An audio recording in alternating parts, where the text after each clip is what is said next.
All local, all morning. This is Fox 61, Connecticut's news station. We do believe that it was an ambush and it was intentional. Investigators say firefighters were gunned down by a sniper in northern Idaho over the weekend. 2 of them were killed while another fights for their life in the hospital. What authorities are saying about the suspected shooter this morning. Good Monday morning, and thanks for joining us on Fox 61 and streaming on Fox 61 Plus. I'm Bridget Bureau. Shaping up to be a really nice morning weather-wise.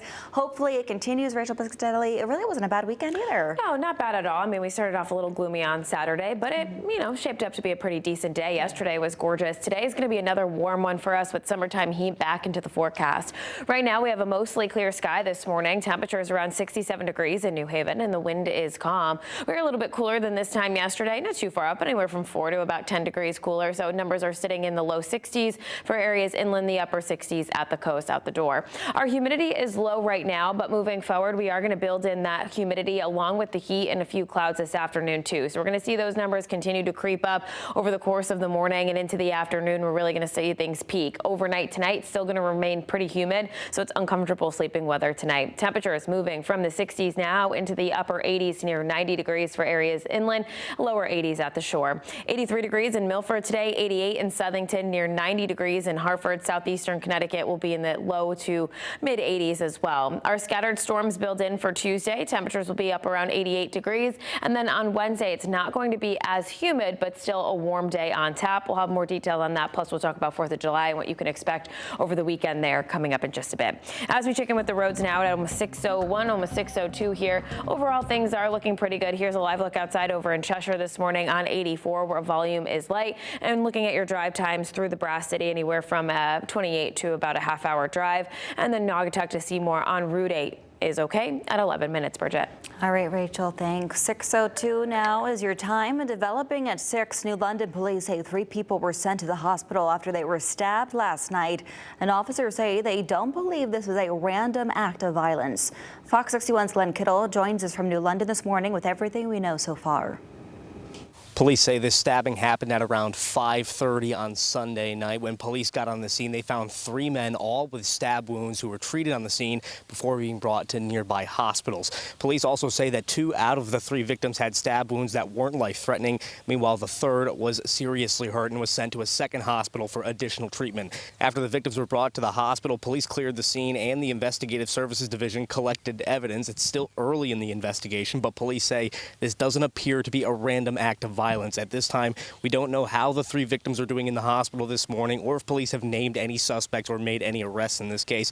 We reached out to New London Police Department for more information on this case. They haven't gotten back to us yet, but we'll keep you updated both on air and online with the latest information as soon as it becomes available to us. In the meantime, police have said that they set up an anonymous tip line for folks who know anything about this case. You can either call New London Police Department or you can text NLPD tip or tip 411. In New London, Glenn Kittle, Fox 61. All right, Glenn, thank you. 6:03 now. Also developing this morning, 2 firefighters were killed in an ambush attack while responding to a wildfire in northern Idaho. The county sheriff says the fire was intentionally set. It's unclear if it was set by the shooter. Investigators say the fire started at Canfield Mountain, which is just north of Coeur d'Alene, yesterday afternoon. The firefighters responded to put the flames out, but that's when the sheriff's office says a gunman started opening fire on them. Deborah Valentine has more on the early stages of this investigation. Firefighters in northern Idaho were ambushed by a sniper while attempting to respond to a blaze in the mountains near Coeur d'Alene Sunday afternoon. The Kootenai County Sheriff's Office says at least 2 firefighters were killed and another was injured after enduring gunfire for several hours.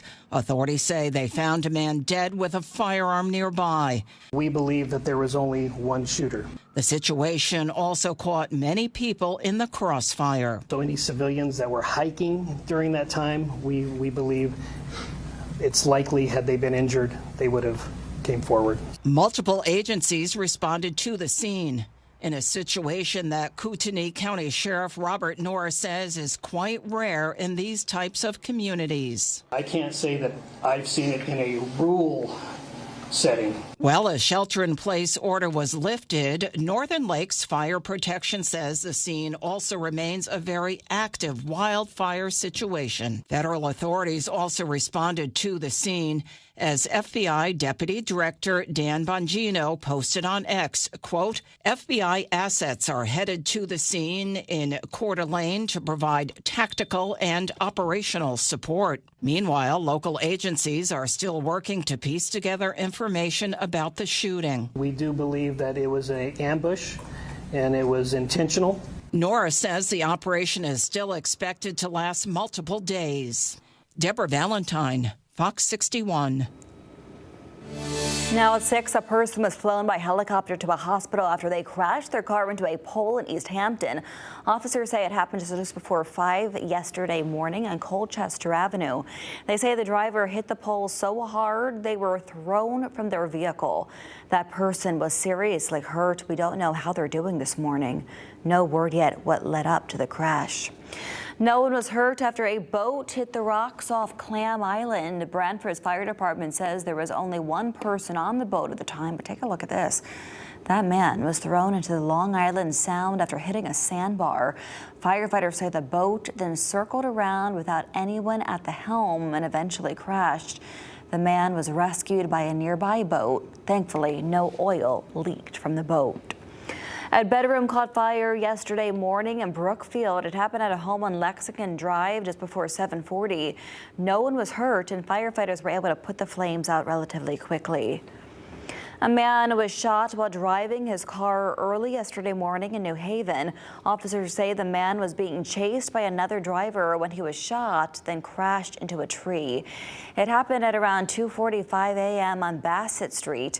Police say they found the 23-year-old driver and a passenger a block away from the car. We're told the man is expected to survive. No arrests have been made after police say a man was stabbed to death in Waterbury. Police say it happened on Washington Street around 9:30 Saturday night. Officers found a man outside with multiple stab wounds. He later died at the hospital. Officers also found another man with serious cuts to his face. He's out of the hospital this morning. We don't know the names of the men involved. State police say they're trying to identify the 3 people you see right here on your screen. Troopers say they're connected to a suspicious incident that happened at a home in Barkhamsted. Troopers did not say when the incident happened or go into details about what transpired. But if you can help identify these 3 people, you're asked to give Troop B a call. The murder trial of Raul Valley is resuming today in Milford. He's the man prosecutors believe stabbed and killed 17-year-old James McGrath at a house party back in 2022 when he was just 16 years old. Valley is charged with murder and assault. He's pleaded not guilty to the crimes. Prosecutors are expected to give closing statements later on this week, and of course, we'll be in the courtroom bringing you the latest. The Oxford man accused of neglecting more than 20 dogs will also appear in court today. You're taking a look at video from 2 weeks ago. The dogs, state police say, were taken from 59-year-old John Artis's home. Many of these animals suffered from fleas, sight impairment, poor grooming, and skin rashes. Artis faces 24 animal cruelty charges. The Coast Guard Academy in New London will welcome the class of 2029 for their first day. Today, around 250 new cadets, known as swabs, will begin their transformation from civilians to future Coast Guard officers. They'll go through a 7-week boot camp of uniform issues, drill practice, and their first taste of military life. The day ends with a swearing-in ceremony and a quick goodbye to family members. And the family of a woman who died nearly 2 years ago in New Britain came together this past weekend to remember her. Katherine in Cologne died after she was hit by a police cruiser in 2023. The officer involved was never charged due to lack of evidence. Fox 61's Kate Pattyfoot has more from Cologne's family as they continue their fight for justice. It's been almost 2 years since the death of Katherine Cologne in the city of New Britain, but family members, friends, and loved ones have not stopped with their quest of justice. That's why they hosted this community cookout as a way to give back to the community the same way she would have. Happy birthday, dear Katherine. Happy birthday to you. A birthday wish for a beloved family member. Loved ones remembered Katherine Cologne on the day she would have turned 42 years old. Family and friends gathered for a community cookout Sunday, remembering her fondly almost 2 years after her death. I just miss her presence, the sound of her voice, her laugh. I really miss her comfort. I'm going to my senior year of college, and I feel like right now is like such like a monumental time for me. So I think right now it'd really feel nice to have her, especially on her birthday where we always celebrated her.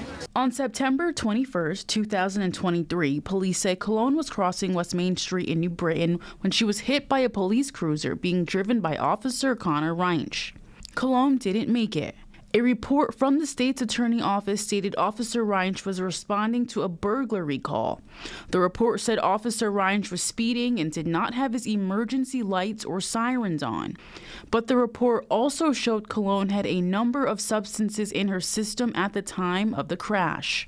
The state's attorney's office did not charge Officer Reinsch in Cologne's death, despite numerous calls from the community to do so.